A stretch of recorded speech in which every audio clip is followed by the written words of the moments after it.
Do you think your 1x30 angle guide can sharpen the small stuff?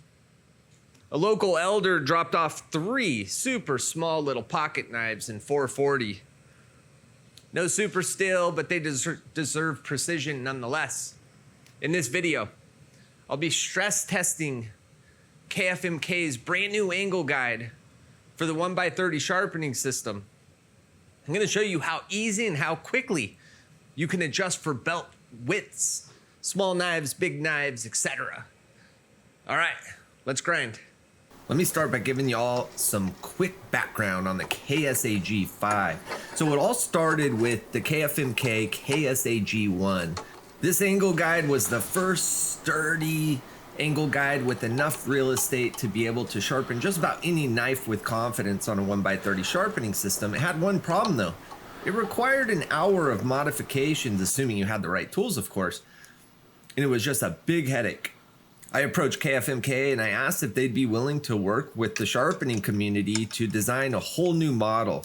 The core innovation, or the heartbeat of the KSAG-5, is the adjustable work rest. Why does adjusting the work rest even matter?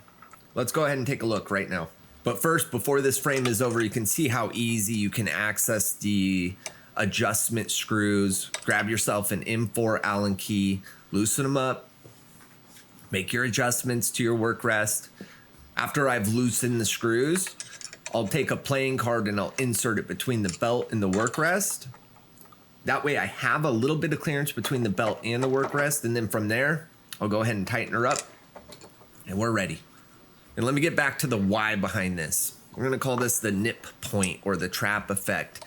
If the gap between the work rest and the belt is wider than the thickness of your blade, a tiny knife like the one I'm working on today can actually get caught or sucked into the machine or in between the work rest and the belt.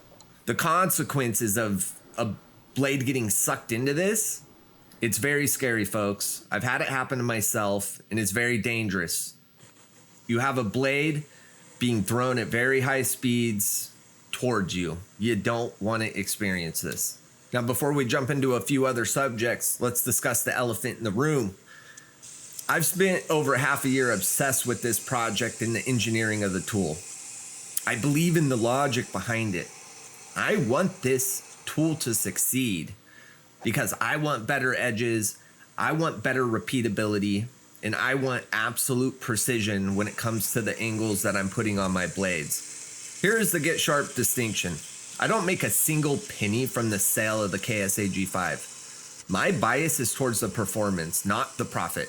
In fact, the only thing I gained from the manufacturer were 10 units that were gifted to Get Sharp, which I'm not keeping.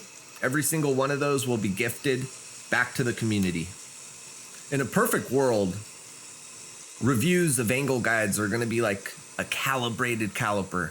It gives you an objective measurement regardless of who's holding it. Bias, that's when the tool itself is bent. You might think you're getting an accurate reading, but the result is always tilted in one direction.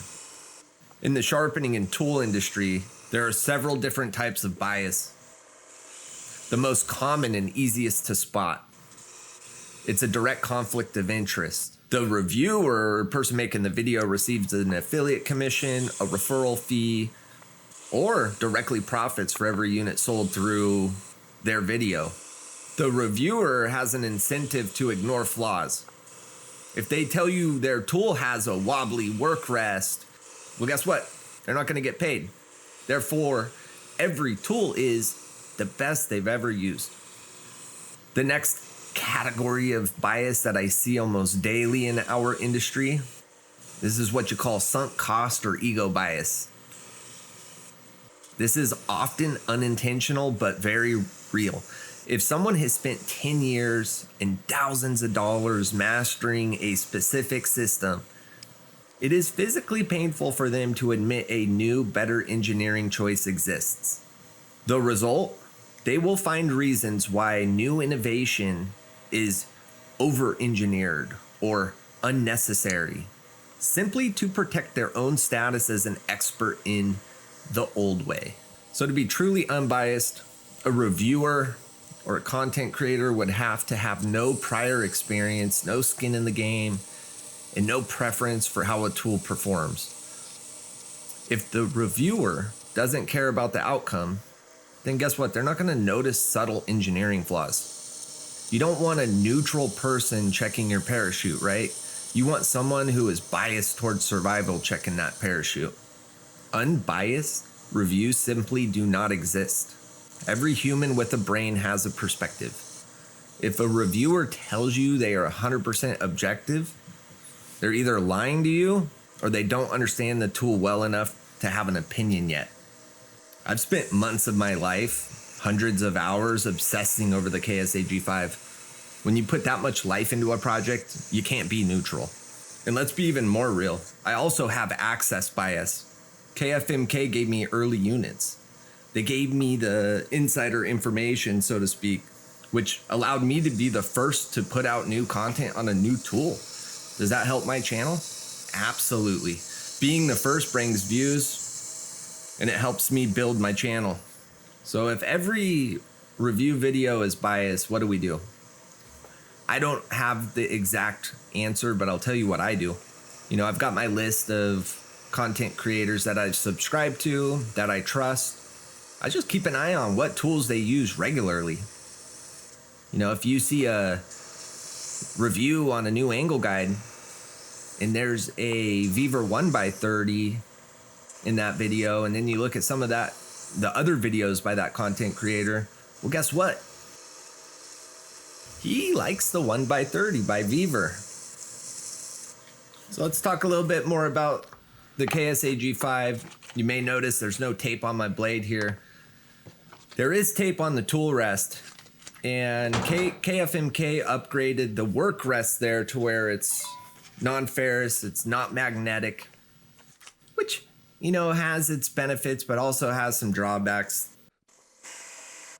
Swapping out the belt. Swapping up from Cubitron 120 to Trizac A30, which is like Grit 600. A disadvantage of the KSAG-5 design is you have to swap the belt the way I'm doing it on the left side. You're going to lose about half a second every time you swap the belt due to this design feature.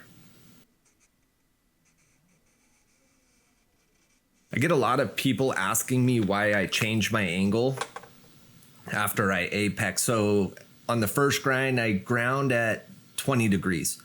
Now I'm dropping the angle from 20 down to 19.7, reduced it by 0.3 of a degree. This allows me to what I call thin the burr, and I'm reducing the thickness. I don't want to continue to grind. I just want to really subtly reduce the thickness of the burr, and I achieve that by reducing the angle of degree very slightly. We're just checking our work. See how I'm not scratching the apex? I'm behind the cutting edge. And that's gonna make burr removal so much easier when we get to our last step. And this is a great example of what I love about sharpening is there are so many different processes, protocols, whatever you want to call it. Everybody does something slightly different, but at the end of the day, what's important? The importance is that we produce sharp edges. I added a layer of polyethylene tape to my work rest. It's one of the more expensive tapes out there on the market, but what I love about it, there's very little friction involved. I can just slide across and I can really focus on putting that perfect bevel or thinning the burr.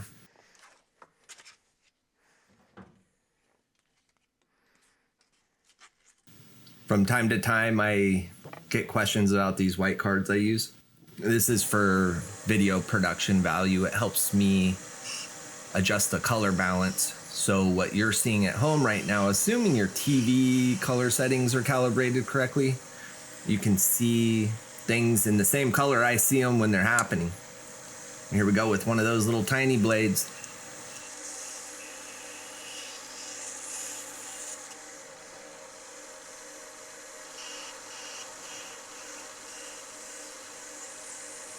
going back to the heart and soul of the KSAG-5, being able to work on blades like this. I mean, these things are very difficult to sharpen with an angle guide just because there's no meat, there's no height on the blade. So you need that rest to almost kiss the belt. And here's the blade we just thinned. Now we're doing burr removal or burr minimization. Does the burr actually ever really get removed? Man, let me tell you one thing. When That's passion something is me involved, and a bunch of people are looking into right now. We love discussing it. The KSAG-5. Talking about it on the Sharpeners Discord. Oh, by the way, this belt has 3 micron diamond Yep, impregnated this one right or here. embedded We're within gifting it away. Very easy to enter. We're going to be doing a drawing at the end of this month via the Sharpeners Discord. I'm going to do a live stream, so it's all fair and transparent. To enter, comment below. What's your go-to? I'm curious, like, what's everybody's go-to deburring method? Is it a belt? What is it? Share your what works best for your deburring. After that, join the Sharpeners Discord if you haven't already. Okay?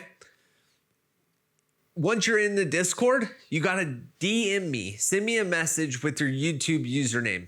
That way you and I have an open line of communication. That way, if you win, I can say, hey, where do you live? I need to ship this to you. I appreciate everybody's support. This has been so much fun.